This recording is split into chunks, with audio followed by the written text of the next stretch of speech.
F1 is celebrating the 75th anniversary of its existence in spectacular style in London at the O2 Arena, but the event itself hasn't received much positive feedback from the drivers. The fact that it's going to make the teams reveal all of their cars' liveries in a joint event and not a separate manifestation like it was up until this point goes to show that there might be some discrepancies between what the sport and the drivers want.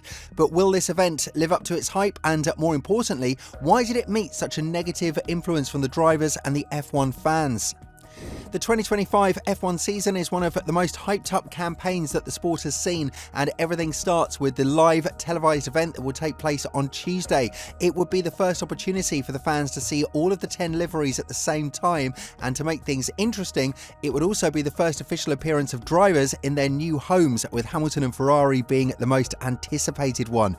And this fact itself speaks volumes as to why the fans might feel a bit disappointed. Everything is going to be packed into a very short span of minutes that each team will have in order to present their car to the F1 world. Not to mention the fact that most of the teams will run the last year's cars with this year's liveries, so they won't reveal too much to the F1 world. A clever trick that just goes to show their resilience to the original idea of the event. There will be around 15,000 people attending the event live, and the Formula One channel will stream the happenings from the O2 Arena online on their YouTube channel. So if you worry that you're going to miss something if you're not actually there at the live event, then drop those worries.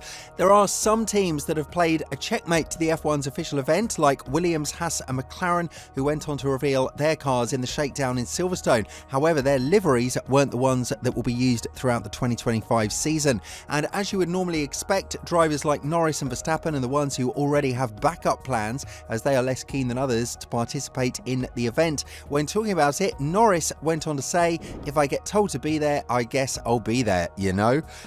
On the other hand, Max Verstappen expressed his dissatisfaction a long time ago, in November last year to be more precise, where he admitted that he hoped he would be sick and he wouldn't have to attend the event. The situation is not looking very good for the F1 image in general, because team principals like Wolff are voicing their utmost support for the event, while the drivers feel like they are being forced to participate in something that's being created just for the show. When talking about it, Toto Wolff has been quite supportive of the idea to bring 20 drivers and 10 teams together in a joint event, which will show that regardless of the differences that appear between F1 racing teams, they are all united as one at the very core of it. Furthermore, Wolff said, "I think it's great. It is almost like a race weekend. We're all coming together after the season. All teams will be present. The drivers will be present. There will be lots of media buzz around it. New liveries will be seen. And maybe for some of us hardcore fans, you will be a little bit disappointed at not seeing the end product. The truth is, you will not see the end product until the end of the test anyway." But as Wolff said, this is a fear that has put the entire show in jeopardy, because at the end of the day, we want to see more details about the 2025 cars with all the new regulations and drama that has been revolving around the F1 world recently. With the regulations remaining the same as the ones from the previous years, with minor tweaks regarding certain areas, Wolff said, "Regulations stay stable, and it's a little bit like the NFL draft, and maybe a little bit with less consequences than the NFL draft. We should be promoting that. We should be promoting testing much more than that, and I think Stefano and Liberty are doing a really good job in doing that."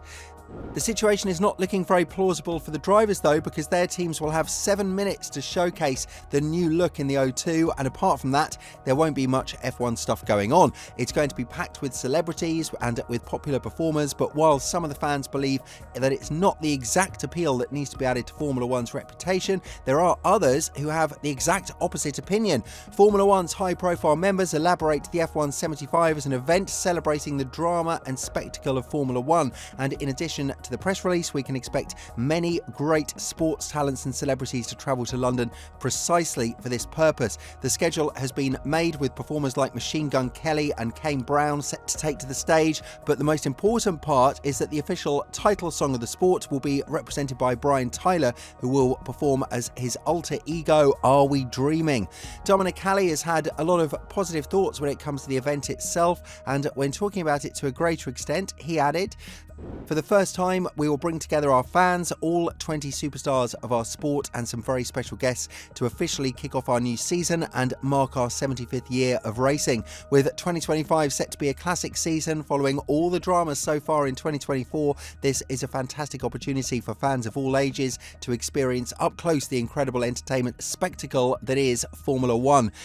Still, the opinion of Wolff and Domenicali is not precisely shared with the drivers, especially if we're to look at certain teams' behaviours when it comes to revealing the cars a bit earlier than expected. While Norris was lukewarm regarding his presence on the event itself, he said that it's a cool event, and if there is a driver that won't participate in it with him, it's definitely going to be Verstappen. Elaborating further on this, Norris said, "I might see where Max is going on a holiday and join him. We might end up having the same illness or something. It's a cool event. I am happy for F1. I think it's sold out extremely quickly. It's cool for a lot of fans. It's a big thing for Formula One."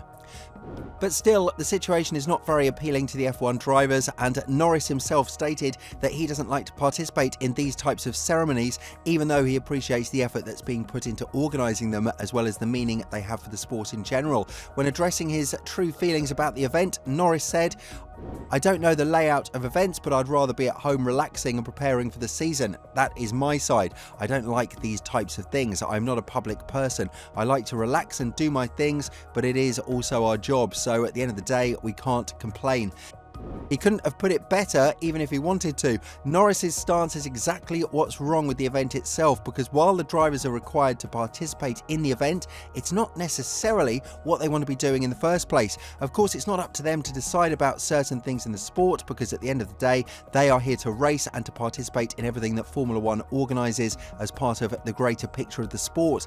What is worth noting, though, is that the smaller teams are going to be the ones who will present their cars first, or more precisely, the presenting order will be in a reversed version of the championship standings from 2024. But again, it's all about the celebrities, and when you look at who will be present here, Jared Leto, Idris Elba, Fatboy Slim, Dina Asher-Smith, Giggs and Vicstar, you can expect quite a show, and it's all about that, the show and the spectacle that the O2 Arena will present on Tuesday to highlight the importance of the sport's growth and attract even more sponsors and partners to its portfolio. After this, we would be counting down the days until the 26th of February, when the first day of pre-season testing starts in Bahrain, and it would end on the last day of the month, the 28th.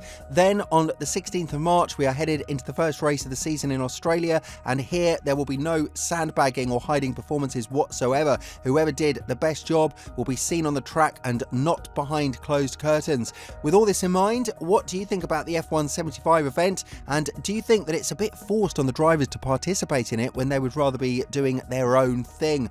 Let us know in the comments below, and if you're interested in the 12th team on the grid and the stance that the FIA has on this, make sure to check out the video that's appearing on your screen right now.